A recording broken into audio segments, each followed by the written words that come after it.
families to fulfill their purpose.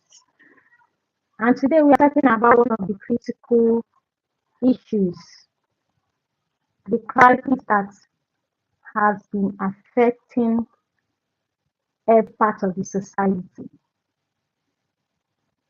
When fathers are disengaged, you will see the effect in schools, in churches, in the community, and even in future families, which is what makes it more critical because the impact of a father's presence or absence definitely be felt, will definitely be felt in the family. It will be felt in the society. It will be felt in marriages. So you see many children today are asking some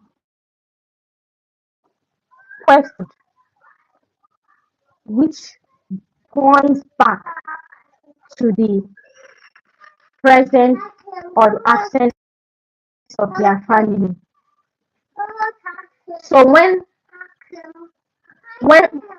no, not now. Thank you. So when you have children asking some critical questions like who am I?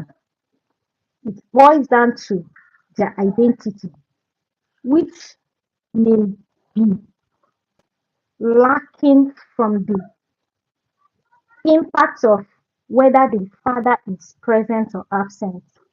A child cannot come to you and ask you, who am I?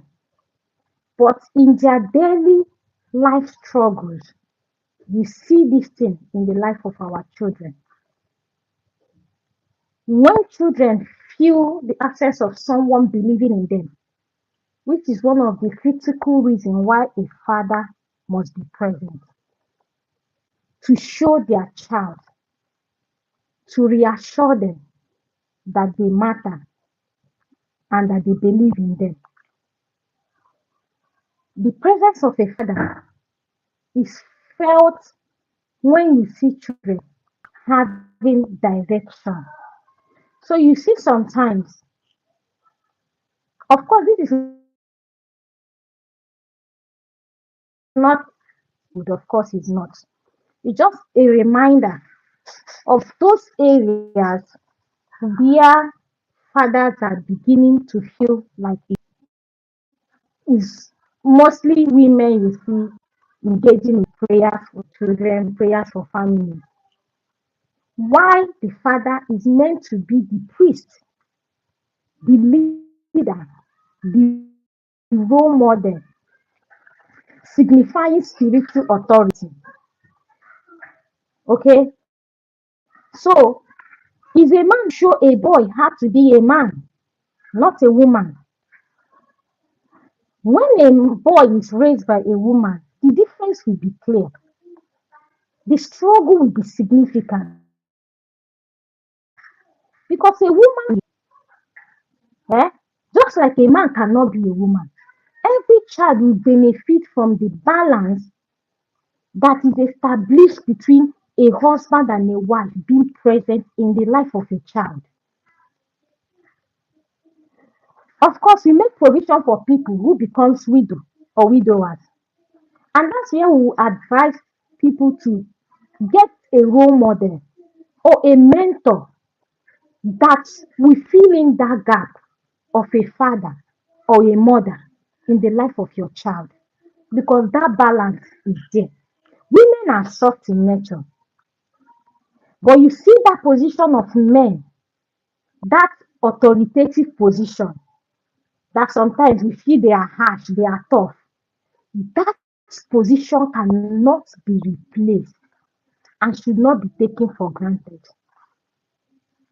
So, welcome everyone for joining us in this live session where we are talking about the crisis in fatherhood.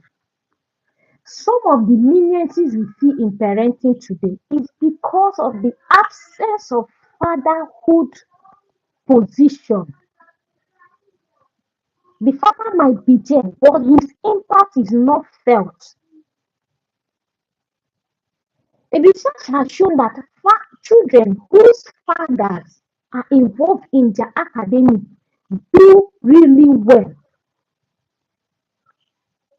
But it's not surprising to see some fathers not being involved in academics of their except for paying school fees. We acknowledge that, but do you know the impact that you can sit with your child and go through what they have studied for the day, discuss with them what happened in school today, be present when they have special occasions, the kind of confidence it boosts in their children, and even their brain cells recognizes it. And a research has shown that such children do very well academically than children whose academic is purely delegated to the woman. So you see some men make joke. In fact, it's not just men. They will say, if you want to have intelligent children, marry an intelligent woman.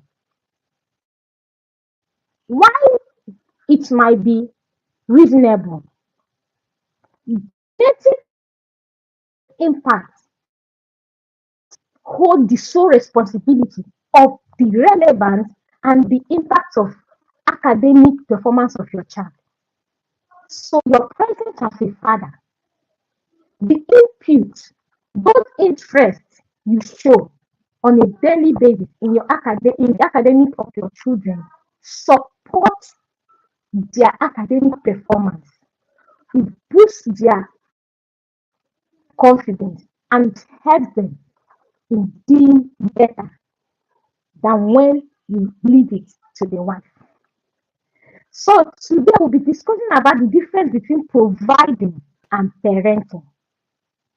Because some fathers believe my duty is to provide. All they want is money. Give them food, shelter, buy clothes, snacks, whatever they need. I'm a businessman. Make all the provision.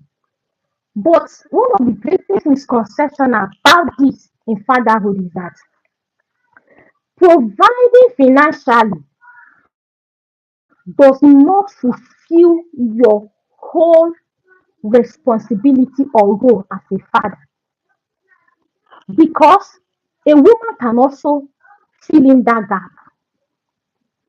Anything you can do that another person can do, make a sponsor. So if you as a father only provide financial need of your child and then another person can do it, it means it is not really your core responsibility. I'm not saying it's not a responsibility. What I'm saying is that another person can fill in that gap, just be relegated. Any other person